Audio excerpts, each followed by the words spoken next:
이번 번외편 세 번째는 지난해 말 물리학 연구 논문 아카이브에 올려져 물리학계의 주목을 받은 타디그레이드와 양자 큐빗 사이의 얽힘에 관한 연구에 대하여 소개하겠습니다.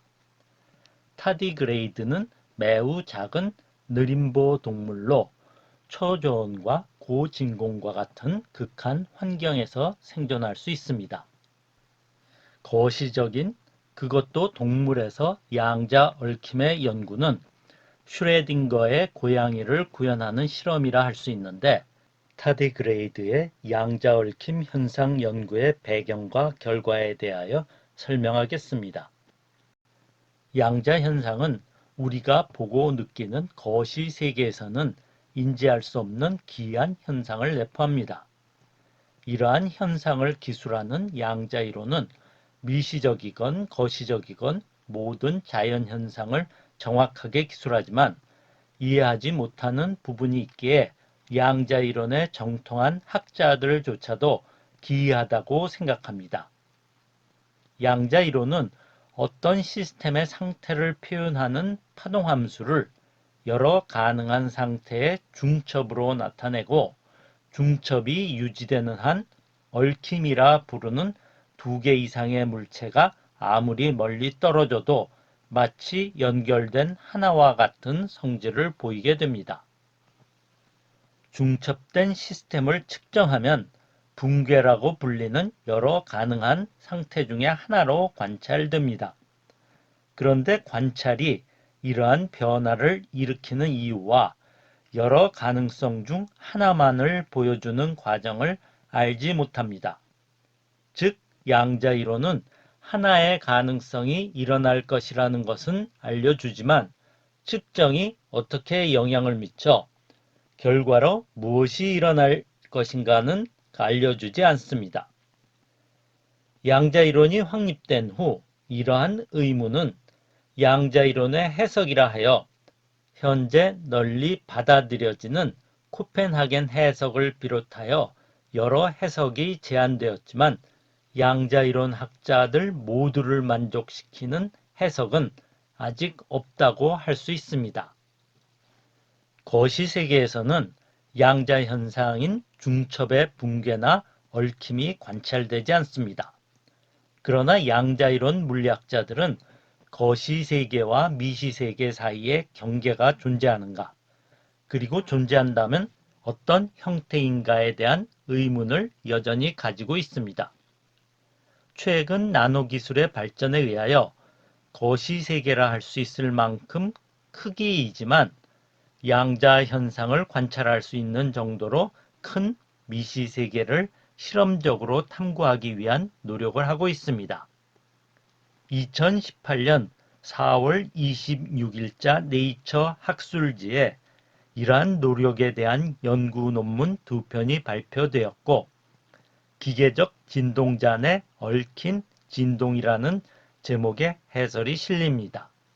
두 연구는 마이크로미터 정도 크기의 기계적 진동자를 만들어 주변 열에 의한 소음을 차단한 상태에서 외부 자극에 의하여 기계적 진동을 만들어 얽힘을 관찰한 것입니다.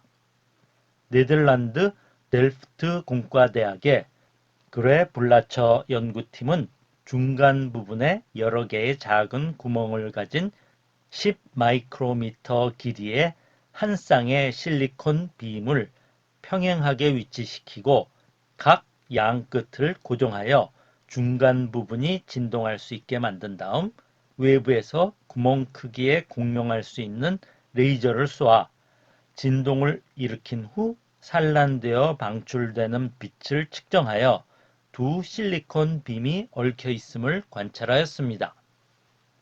핀란드 알토 대학 실란파 연구팀은 판 위에 스프링을 장착하고 그 위에 15 마이크로미터 크기의 금속 드럼판을 연결시킨 두 개 시스템을 만들어 회로로 연결한 다음 마이크로파를 가하여 기계적 진동을 일으킨 후 상관관계를 측정하여 역시 기계적으로 진동하는 두 금속 드럼판이 얽혀 있음을 관찰하게 됩니다. 보온은 연구하거나 직접적으로 언급한 기록은 없지만 생명체에도 양자 이론이 적용된다고 생각하였다고 추측되며 제자인 요르단이 양자 이론을 생명체에 적용하도록 도움을 주었습니다. 1932년 덴마크에서 열린 빛을 이용한 질병 치료에 관한 국제학술 대회에서 빛과 생명이란 제목으로 개막 연설을 합니다. 이 연설에서 보온은 물리학이 원자에 적용되는 것과 생물학이 세포에 적용되는 것의 유사성을 비교하면서 세포 내의 화학을 연구하려면 세포를 파괴하여야 하기 때문에 세포를 작동하는 화학을 정확히 알 수 없다고 언급합니다.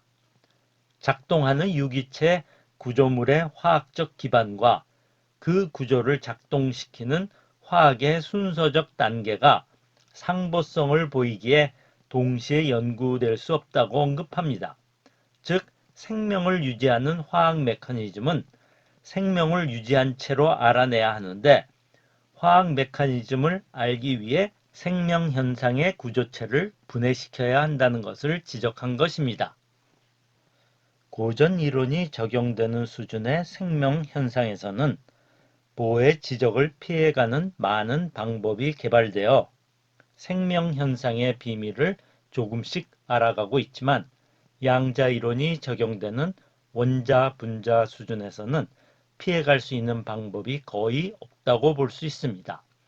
왜냐하면 결맞음이나 얽힘과 같은 양자 현상을 유지하는 조건은 생명체가 생명을 유지하기에 너무 극한 조건이라 할 수 있습니다.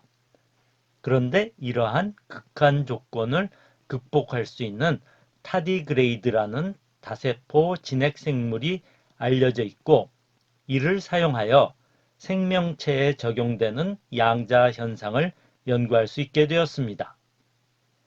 타디그레이드는 크기가 0.5mm 정도인데 단세포의 박테리아가 아닌 다세포 동물로 번데기와 유사한 몸체에 다리가 8개 달린 매우 느리게 움직이는 느림보 동물입니다.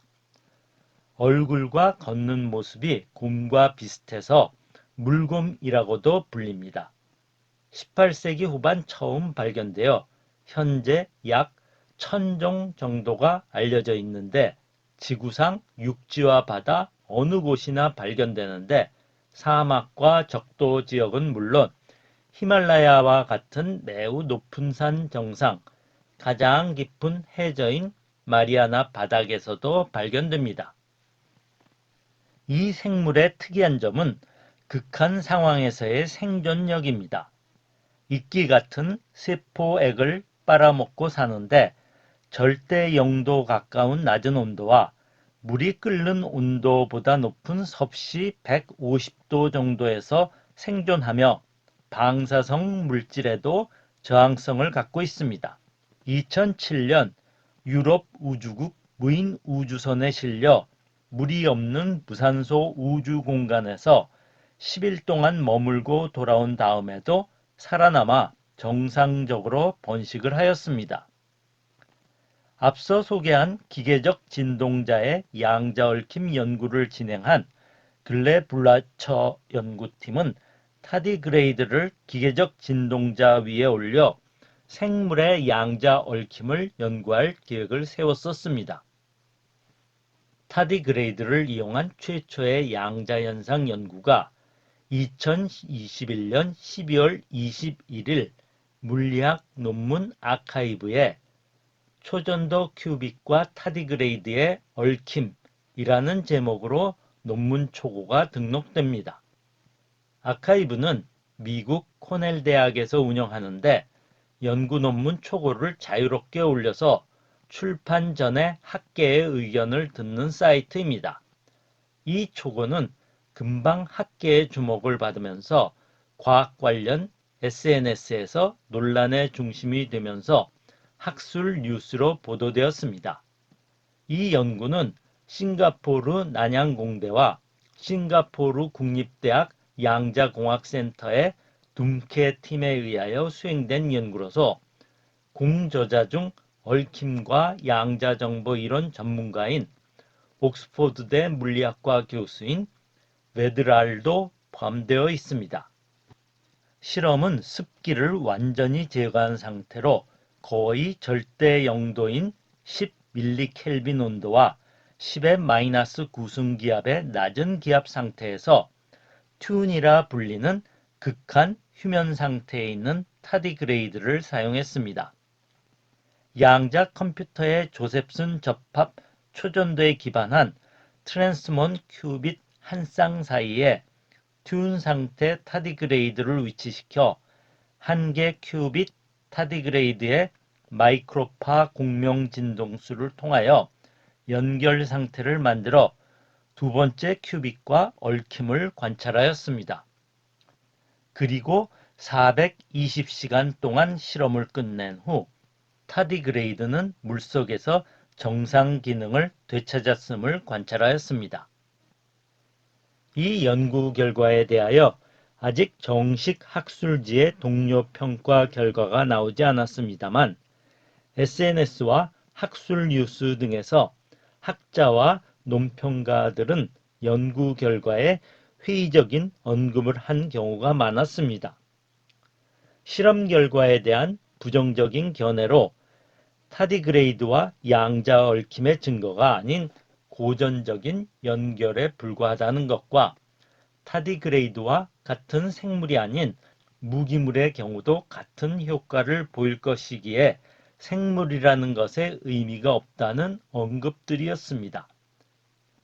그런데 적용한 극한 조건과 지속시간은 타디그레이드의 강건한 내성을 확실히 보여주었다고 인정하였습니다.